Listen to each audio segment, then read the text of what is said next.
De Bakou, où il participe à cette réunion de ministres des Affaires étrangères des pays non alignés, Léonard Tchéo-Kitundu a réagi au sujet de la lettre des Nations Unies reconnaissant les efforts fournis par la République démocratique du Congo dans quelques domaines de développement, tout en s'excusant sur la procédure appliquée pour la réunion de Genève pour la République démocratique du Congo. Il est donc hors de question de revoir sa position. Le pays ne participera pas à cette rencontre qui ne dit pas la réalité sur la situation humanitaire du pays.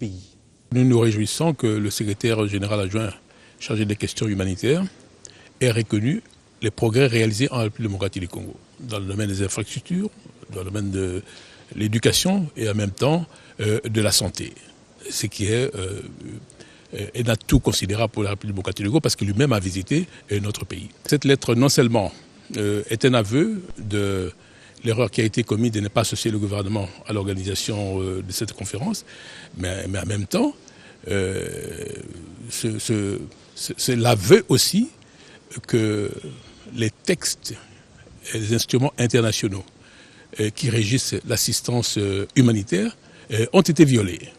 Donc vraiment là, c'est extrêmement grave. Par conséquent, nous ne pouvons pas, nous, République démocratique du Congo, venir assister à cette conférence comme invité des organisateurs. Non, pas du tout. Nous ne pouvons venir que comme partie prenante à l'organisation de la conférence. C'est pour cette raison qu'il aurait été mieux indiqué de la part des organisateurs d'inviter le gouvernement de la République démocratique du Congo à l'organisation de cette conférence.